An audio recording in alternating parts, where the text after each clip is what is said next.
Okay, welcome to the next instalment of The Chamber of Secrets, Chapter 3, called The Burrow. Ron, breathed Harry, creeping to the window and pushing it open so they could talk through the bars. Ron, how did you... what the... Harry's mouth fell open as the impact of what he was seeing hit him. Ron was leaning out of the back window of an old turquoise car, which was parked in mid-air. Grinning at Harry from the front seats were Fred and George, Ron's elder twin brothers. "All right, Harry." "What's been going on?" said Ron. "Why haven't you been answering my letters? I've asked you to stay about 12 times, and then Dad came home and said you've got an official warning for using magic in front of muggles." "It wasn't me." "How did he know?" "He works for the ministry," said Ron.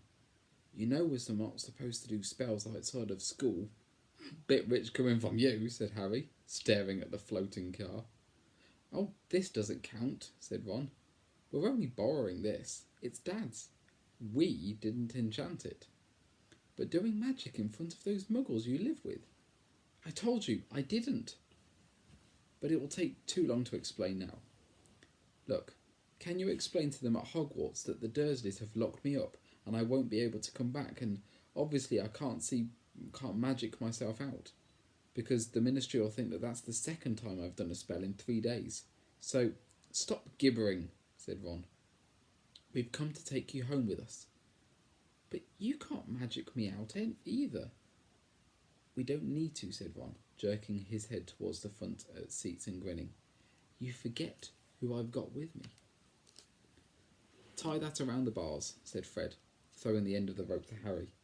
"If the Dursleys wake up, I'm dead," said Harry, as he tied the rope tightly around the bar, and Fred revved up the car. "Don't worry," said Fred, "and stand back." Harry moved back into the shadows next to Hedwig, who seemed to have realised how important this was and kept still and silent. The car revved louder and louder, and suddenly, with a crunching noise, the bars were pulled clean out of the window as Fred drove up straight into the air. Harry ran back to the window to see the bars dangling a few feet above the ground. Panting, Ron hoisted them up into the car, Harry listening anxiously, but there was no sound from the Dursleys' bedroom. When the bars were safely in the back seat with Ron, Fred reversed and as close as possible to Harry's window. "Get in," said Ron. "But all of my Hogwarts stuff, my wand, my broomstick, where is it?" "Locked in the cupboard under the stairs, and I can't get out of this room." "No problem," said George from the front passenger seat. "Out of my way, Harry." Fred and George climbed carefully through the window into Harry's room. "You had to hand it to them," thought Harry, as George took an ordinary hairpin from his pocket and started to pick the lock. "A lot of wizards think this is a waste of time, knowing this sort of muggle trick," said Fred. "But we feel that their skills worth learning, even if they're a bit slow."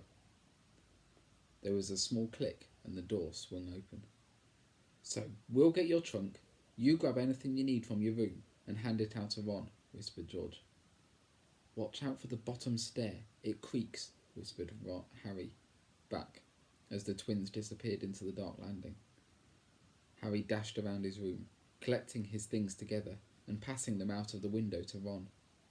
Then he went to help Fred and George heave his trunk up the stairs. Harry heard Uncle Vernon cough. At last, panting, they reached the landing, then carried the trunk through Harry's room to the open window. Fred climbed back into the car to pull with Ron, and Harry and George pushed from the bedroom side. Inch by inch, the trunk slid through the window. Uncle Vernon coughed again. "A bit more," panted Fred, who was pulling from inside the car. "One.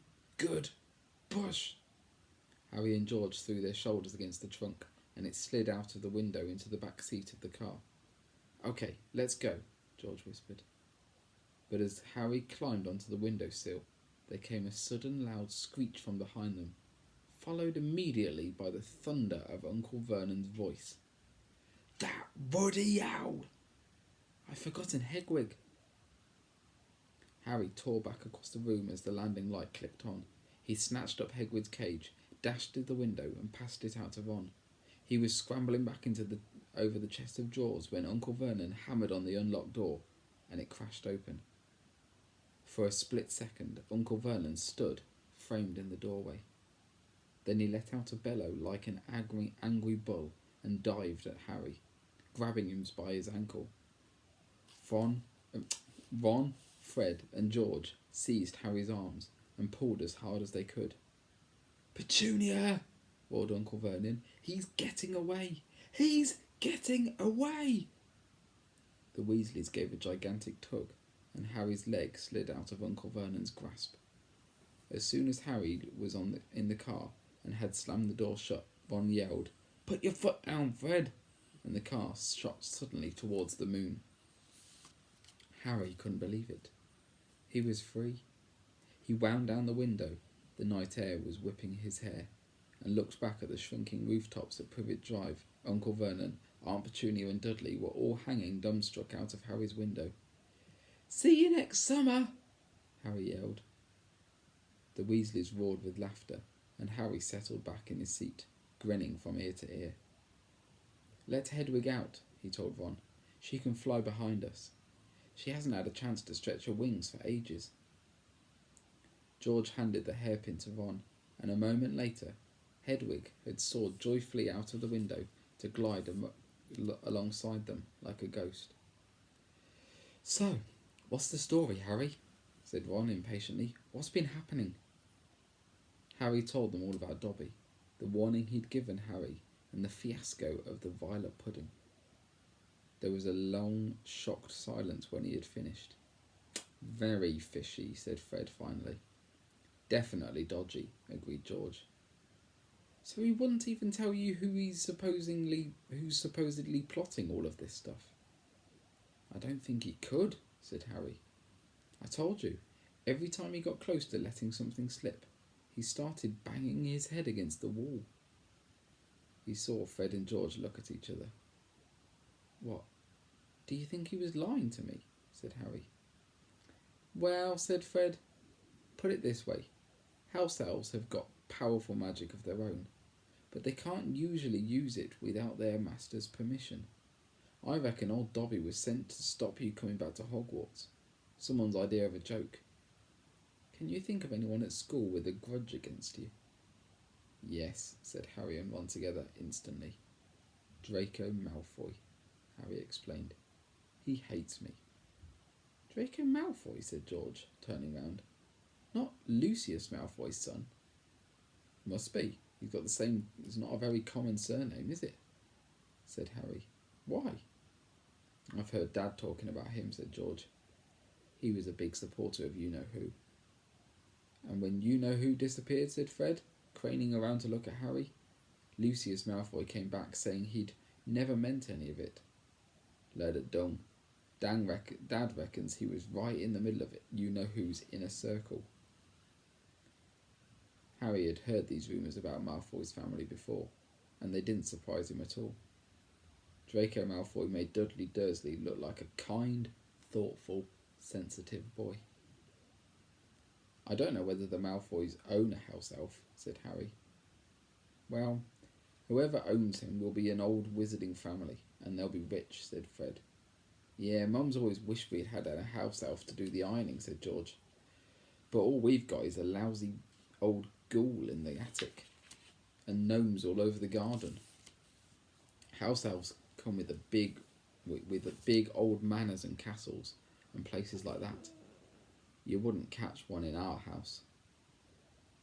Harry was silent. Judging by the fact that Draco Malfoy usually had the best of everything, his family was rolling in wizard gold. He could just see Malfoy strutting around a large manor house, sending the family servant to stop Harry going back to Hogwarts, also sounding exactly like the sort of thing Malfoy would do. Had Harry been stupid to take Dobby seriously? "I'm glad we came to get you anyway," said Ron. "I was getting really worried when you didn't answer any of my letters. I thought it was Errol's fault at first." "Who's Errol?" "Our owl. He's ancient. It wouldn't be the first time he's collapsed on a delivery. So then I tried to borrow Hermes. Who? Yeah, our mum and dad bought Percy when he made prefect, said Fred from the front. But Percy wouldn't lend him to me, said Ron. Said he needed him. Percy's been acting very oddly this summer, said George, frowning. And he has been sending a lot of letters, and spending a load of time shut up in his room. I mean, there's only so many times you could polish a prefect badge. You're driving far too west, Fred, he added, pointing at the compass of the dashboard. Fred twiddled the steering wheel. So, does your dad know you've got the car? Said Harry, guessing the answer. No, said Ron. He had to work tonight.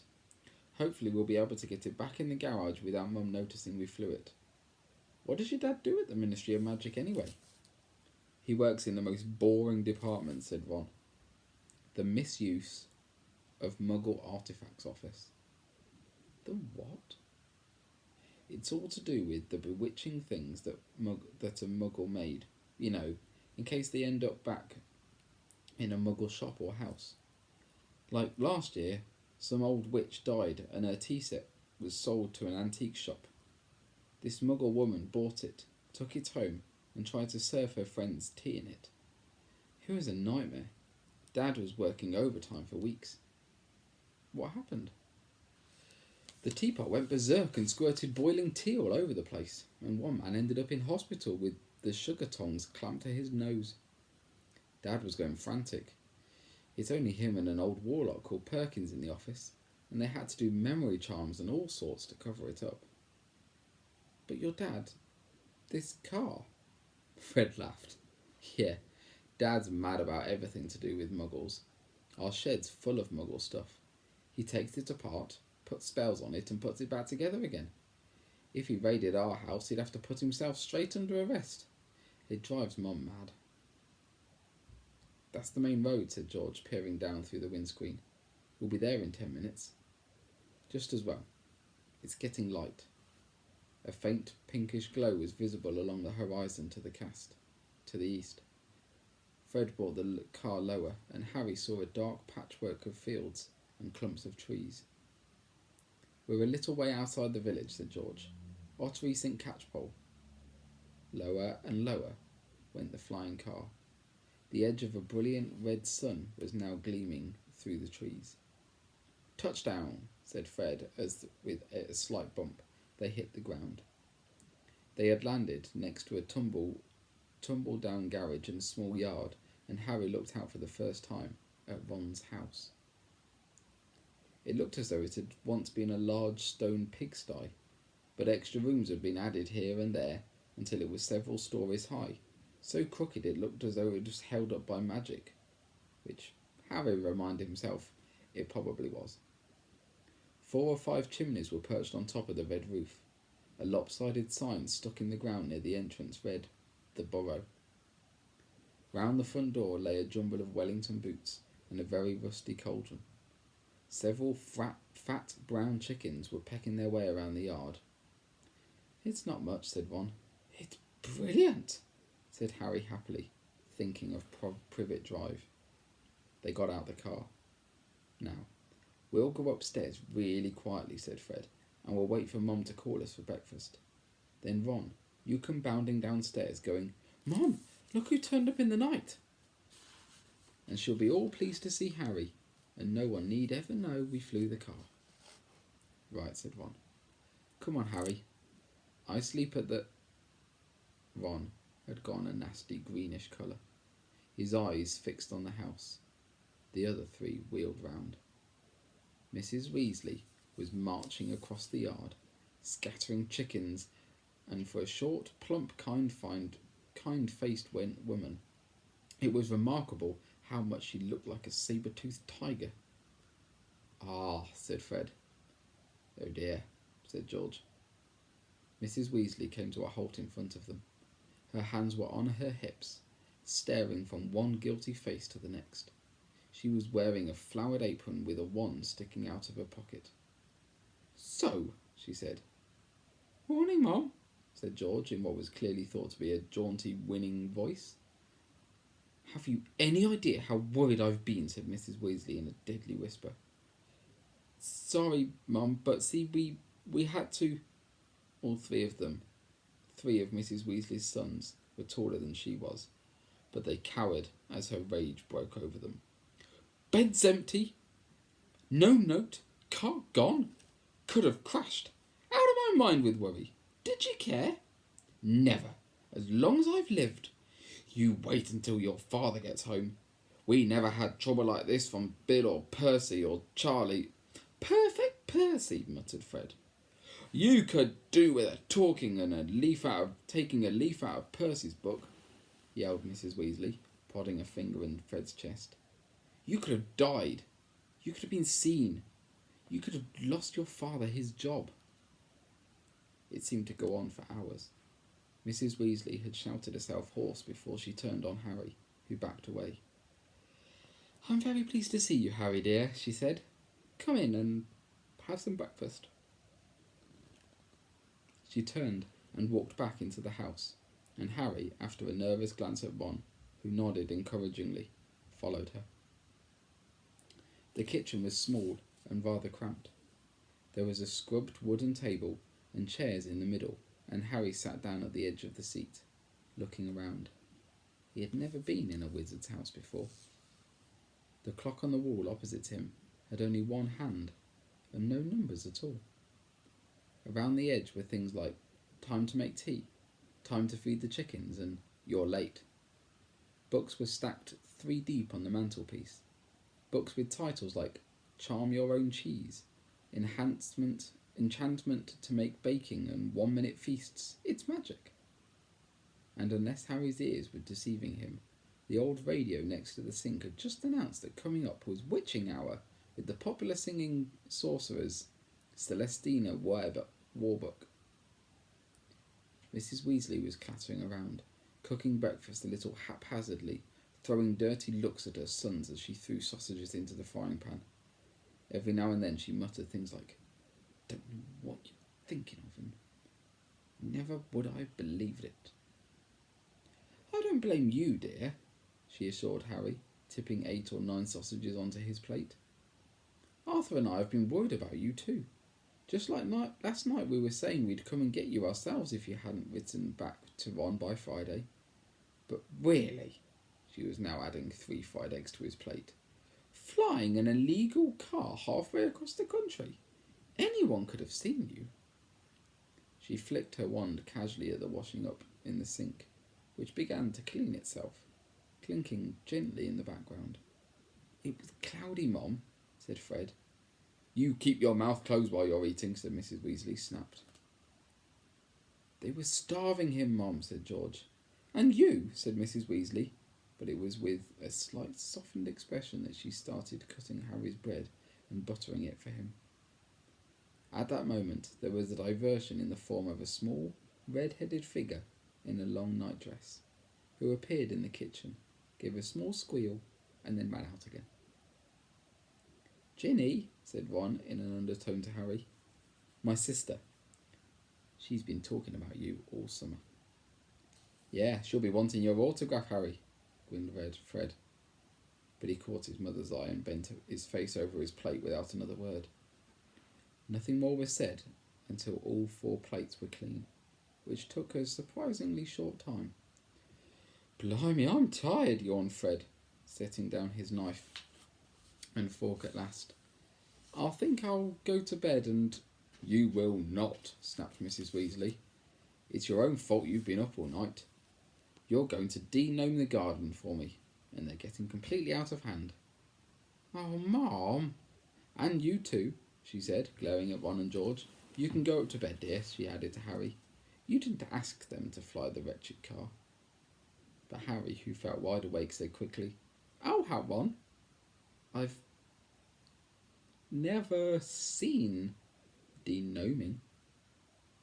That's very sweet of you, dear, but it's dull work, said Mrs. Weasley. Now, let's see what Lockhart's got to say on the subject. And she pulled a heavy book from the stack on the mantelpiece. George groaned. Mom, we know how to de-gnome a garden. Harry looked at the cover of Mrs. Weasley's book. Written across it in fancy gold letters were the words, Gilderoy Lockhart's Guide to Household Pests. There was a big photograph on the front of a very good-looking wizard with wavy blonde hair and bright blue eyes. As always in the wizarding world, the photograph was moving. The wizard, who Harry supposed was Gilderoy Lockhart, kept winking cheekily up at them all. Mrs. Weasley beamed down at him. "Oh, he's marvellous," she said. "He knows his household pests, all right. It's a wonderful book." "Mum fancies him," said Fred, in a very audible whisper. "Don't be ridiculous, Fred," said Mrs. Weasley, her cheeks rather pink. "All right, if you think you know better than Lockhart, you can go on and get on with it. And woe betide you if there's a single gnome in that garden when I come out to inspect." Yawning and grumbling, the Weasleys slouched outside with Harry behind them. The garden was large, and in Harry's eyes exactly what a garden should be. The Dursleys wouldn't have liked it. There were plenty of weeds, and the grass needing cutting. But there was gnarled trees and all around the walls, plants Harry had never seen spilling from every flower bed, and a big green pond full of frogs. "Muggles have garden gnomes too, you know," Harry told Ron as they crossed the lawn. "Yeah, I've seen those things that they think are gnomes," said Ron, bent double with his head in a peony bush. "Like fat little Father Christmases with fishing rods." There was a violent scuffling noise. The bush suddenly shuddered, and Ron straightened up. "This is a gnome," he said grimly. "Get off me! Get off me!" squealed the gnome. It was certainly nothing like Father Christmas. It was small and leathery looking, with a large, knobbly, bald head, exactly like a potato. Ron held it in its arm's length, at its arm's length, and it kicked out at him with its little horny feet. He grasped it by the ankles and turned it upside down. "This is what you have to do," he said. He raised the gnome above his head. "Get off me!" And started to swing in a great circle like a lasso. Seeing the shocked look on Harry's face, Ron added, "It doesn't hurt them. You've just got to make them really dizzy so they can't find their way back to the gnome holes." He let go of the gnome's ankles. It flew 20 feet into the air and landed with a thud in the field over the hedge. "Pitiful," said Fred. "I bet I can get mine beyond that stump." Harry learned quickly not to feel too sorry for the gnomes. He decided just to drop the first one he caught over the hedge, but the gnome, sensing weakness, sank its razor-sharp teeth into Harry's finger, and he had a hard job shaking it off until... "Wow, Harry, that must have been 50 feet. The air was soon thick with flying gnomes. "See, they're not too bright," said George, seizing 5 or 6 gnomes at once. "The moment they know the de-gnoming's going on, they storm out to have a look. You'd think they'd learned by now just to stay put." Soon the crowd of gnomes in the field started walking away in a straggled line, their shoulders hunched. "They'll be back," said Ron, as they watched the gnomes disappearing in the hedge on the other side of the field. "They love it here. Dad's too soft with them. He thinks they're funny." Just then, the front door slammed. "He's back," said George. "Dad's home." They hurried through the garden and back into the house. Mr. Weasley was slumped in a kitchen chair with his glasses off and his eyes closed. He was a thin man, going bald, but the little hair he had was as red as any of his children's. He was wearing long green robes, which were dusty and travel-worn. "What a night," he mumbled, groping for the teapot as they all sat down around him. 9 raids! 9! An old Mundungus Fletcher tried to put a hex on me when I had my back turned." Mr. Weasley took a long gulp of tea and sighed. "Find anything, Dad?" said Fred eagerly. "All I got were a few shrinking door keys and a biting kettle," yawned Mr. Weasley. "There was some pretty nasty stuff that wasn't in my department, though. Mortlake was taken away for questioning about some extremely odd ferrets, but that's the Committee on Experimental Charms, thank goodness." Why would anyone bother making door keys shrink? Said George. Just muggle baiting, sighed Mr. Weasley. Sell them a key that keeps shrinking to nothing so that they can never find it when they need it. Of course, it's very hard to convict anyone because no muggle will even admit to their keys that keep shrinking. They'll insist that they keep losing it. Bless them. They'll go to any lengths to ignore magic, even if it's staring him in the face. But the things our lot have to take to enchanting, you wouldn't believe. Like cars, for instance. Mrs. Weasley had appeared, holding a long poker like a sword. Mr. Weasley's eyes jerked open. He stared guiltily at his wife. Cars, Molly, dear? Yes, Arthur. Cars, said Mrs. Weasley, her eyes flashing. Imagine a wizard buying an old rusty car and telling his wife all he wanted to do with it was take it apart to see how it works. Well, really, he was enchanting it to make it fly. Mr. Weasley blinked.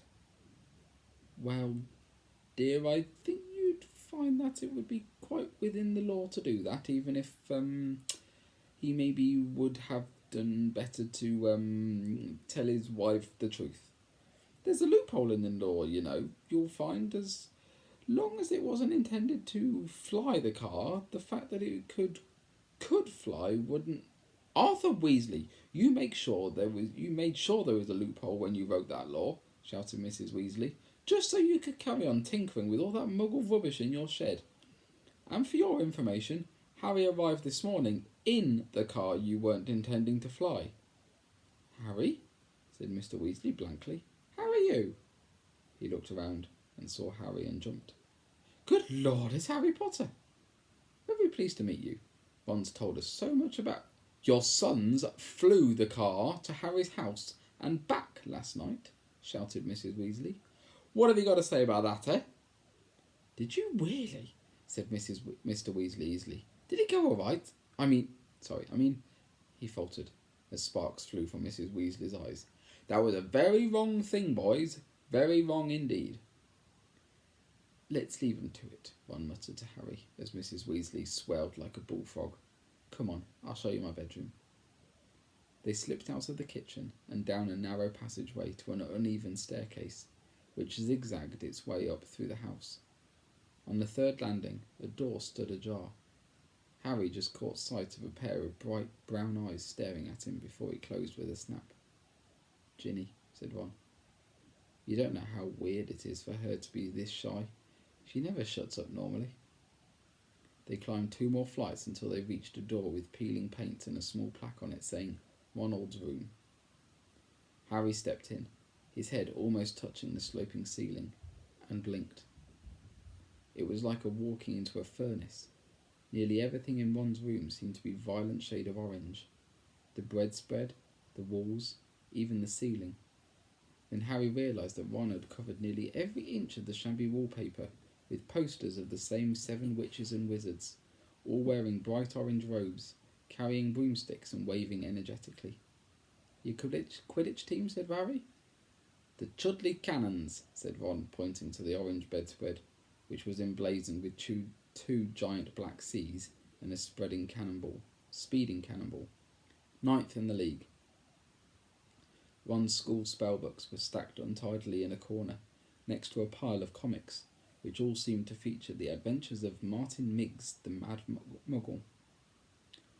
Ron's magic wand was lying on top of a fish tank full of frog spawn on the windowsill, next to his fat grey rat, Scabbers, who was snoozing in a patch of sun. Harry stepped over a pack of self-shuffling playing cards on the floor and looked out of the tiny window. In the field far below he could see a gang of gnomes sneaking one by one back through the Weasley's hedge. Then he turned to look at Ron, who was watching him almost nervously, as though wanting his opinion. It's a bit small, said Ron quickly. Not like that room you had with the muggles. And I'm right underneath the ghoul in the attic. He's always banging on the pipes and groaning. But Harry, grinning widely, said, This is the best house I've ever been in. Ron's ears went pink. End of chapter 3.